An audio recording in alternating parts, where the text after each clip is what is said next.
I said that these companies, Ford, General Motors, and Chrysler, are filled with uh, all sorts of advanced machinery, advanced completely and totally state of the art technology throughout these companies. And we have politicians that are possibly considering allowing this mecca of technology to be put into storage rooms, basically. And they don't realize it. That this is just my opinion. This is not fear mongering. This is not a diatribe of fear. It's not a bunch of hysteria.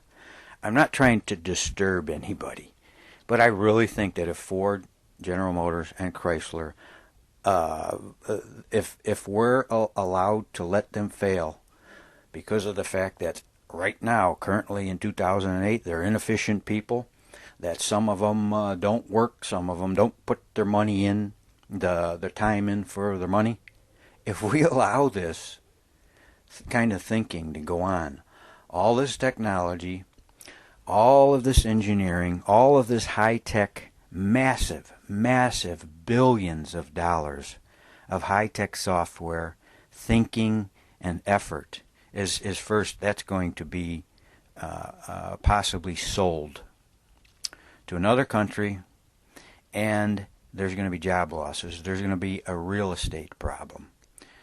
The inner cities of Michigan, South Florida even, the inner cities of Ohio, of many Midwestern states, Iowa, and parts of California, are going to lose this technology. They're going to lose these masterminds. They're going to lose immense amounts of money, banking problems, real estate problems, lending problems. I don't want to go into it. I don't want to, like I say, mention these things because it's to the general public, it's disturbing. This news needs to get around to people of any kind of influence, because this is a problem. I know that these companies must be forced to be efficient. I understand that, but this is not the time to do this to these companies, because like I said, I'm thinking of the words Beirut and Doomsday and Armageddon. I don't mean to put fear into anyone. I'm the last person in the world to want to have people listen to negativity and fear. I'm just thinking of the inner cities, the homes boarded up. First of all, Detroit, it will spread throughout Detroit.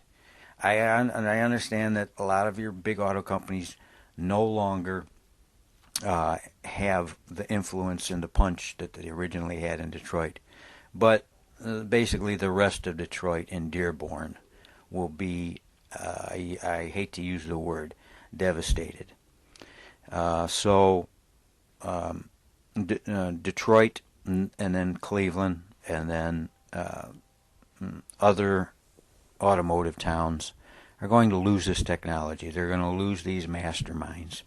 They're going to lose this machinery. They're going to lose all of this this technology that they've been working at for changing over the tooling. They're going to lose this technology, possibly sell it to another country. It'll be Chrysler sold out, magnified, and amplified. And there's going to be so many losses of jobs. They've said long ago that so GM goes, so goes the country. There's nothing more true than that. And I'm the last person in the world that is going to want to fund inept people. We have to fund General Motors, Ford, and Chrysler as if they were the United States military. I can't say it too much more. Okay, maybe just one other thing. I said that we have to fund General Motors, Ford, and Chrysler as if they were the United States military. That may be a little bit too extreme, but in 2008, 2009 coming up, I don't think that is very far-fetched to say. These companies are in the middle of massive, massive retooling programs, and this is not the year to cut their lifeline. If 5 years from now, if 10 years from now, that they haven't performed, that they haven't retooled and provided jobs, and if dealt with a lot of their problems and their pension problems and their health care problems, if they haven't, then we could send them a message that we are going to start cutting their funding.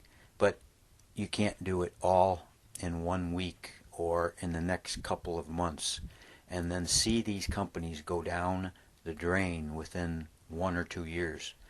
It has to be, it just cannot be done, because it's going to be an economic problem. It's going to be a systematic problem throughout most of the Midwest cities, and it's going to have a ripple effect into all the major cities because of all the other jobs and all the other companies and the tens of thousands of people in these companies, the small family-owned businesses, the shipping companies, the plastic companies, the rubber makers, tire makers. I could go on and on and on. And like I say, this isn't hyperbole. This isn't just fear-mongering. It's the truth. There are so many related companies to General Motors, to Ford, and to Chrysler that it is mind-boggling. And people just don't get it. They think I really think that there's some people that are thinking that we have to let these companies go, that we have to orphan them, let them fly on their own, and all the other terms that I think that are just incredibly ignorant of this problem.